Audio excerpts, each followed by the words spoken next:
ঘনিয়ে আসছে ঈদ, নারীর টানে বাড়ি ফিরছে সাধারণ মানুষ। বাস, ট্রেন, লঞ্চ সবখানেই যাত্রীর ভিড়।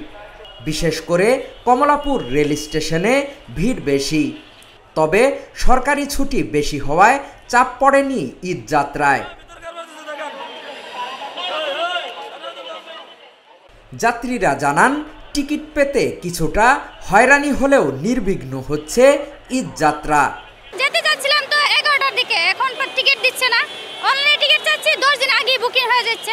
একটা আইডি দিচ্ছে, একটা আইডি শুধু ঈদ উপলক্ষে একটা টিকিটই দিচ্ছে। এখন আমরা একটা একই ফ্যামিলিতে 2-3 জন যাচ্ছি, এখন তো দিচ্ছে না। এখন যে ঈদের যাত্রা, আমাদের যাওয়ার তো কোনো সুবিধা পাচ্ছি না এখানে।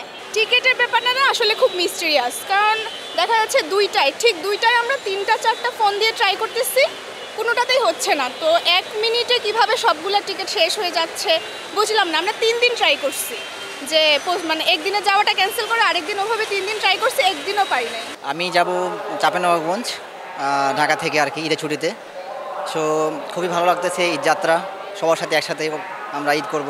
ওখানে আমার মা ভাই ওদের সাথে ঈদ করতে যাব আর কি। প্ল্যান আছে, অনেক কিছু করব, ঘুরবো, অনেক কিছু, ঈদে আনন্দ সবাই নিয়ে ঈদ কাটাবো, এটাই প্ল্যান।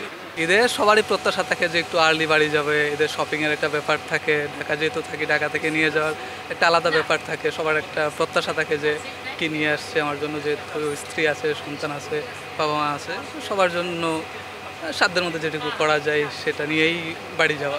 যে কখন আসতেছি, ট্রেনে উঠলাম কিনা, ট্রেন কখন ছাড়বে, লেট হবে কিনা, কখন পৌঁছাবো, এই তো প্রত্যাশায় আছে। তবে অনেকেই অনলাইনে টিকিট পাননি বলে অভিযোগ করেছেন। তারা জানান, একসঙ্গে ট্রাফিক বাড়ায় রেলের টিকিট অ্যাপে ঢুকতেই পারেননি তারা। অনলাইনে অনেকে পাইছে, আবার অনেকে পাই নাই, কিন্তু ম্যাক্সিমামই পাই নাই, কারণ আমরা ঢুকতেই পারি নাই সেই অ্যাপসে। আপাতত আমি অনলাইনে টিকিট পাই নাই, এখন স্ট্যান্ডিংভাবে আমি দাঁড়িয়ে রাজশাহী যেতে হবে। অনলাইনে কাটছিলাম, শুধু একটার বেশি 2টা কাটা যায় না, এরকম আর কি। নাম্বার ব্লক করে দিছে, মানে আইডিটা ব্লক করে দিছে। সিট আগে অনলাইনে বুক করে লাইছে, যারা সাধারণ মানুষ হয় এরা কোনো আর সিট টিট পায় না, কিছু না। আমরা তো এখন ভুক্তভোগী, এখন যদি অগ্রিম টিকিটও যদি টাকা কাটার সময় যদি না পাই তাহলে এটা তো অনেক ঝামেলা। এখন আমরা আশা করি বছরে একটা ঈদ যাব রোজার সময়, এখন অগ্রিম টিকিটের জন্য আমরা আশা করি। তবে অগ্রিম টিকিট তো আগে তো সিন্ডিকেট শেষ, এখন সিন্ডিকেট বাংলাদেশে বলে কি সিন্ডিকেট গেছে সরকার, কই আমরা তো পাই না, যার পাওয়া তারা পাই, আমরা সাধারণ জনগণের জন্য অগ্রিম টিকিট না।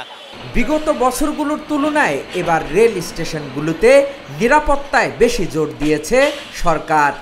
কমলাপুর টার্মিনালে ঢোকার আগেই বসানো হয়েছে টিকিট চেকপোস্ট। টিকিট ছাড়া কাউকেই ঢুকতে দেওয়া হচ্ছে না। 25% তো স্ট্যান্ডিং টিকিট দেওয়া হচ্ছে, যতক্ষণ থাকবে ততক্ষণ দেবে, না থাকলে তো দিতে পারবে না। প্রিয় দর্শক, ঈদের আর মাত্র কয়েকদিন বাকি। ইতোমধ্যে ঢাকা ছাড়তে শুরু করেছেন সাধারণ মানুষ, চাপ বাড়ছে রেল স্টেশনগুলোতে। এতক্ষণ পর্যন্ত আপনাদের সেটি দেখানোর চেষ্টা করেছিলাম। কমলাপুর রেল স্টেশন থেকে হাকিম মাহি, ঢাকা জার্নাল।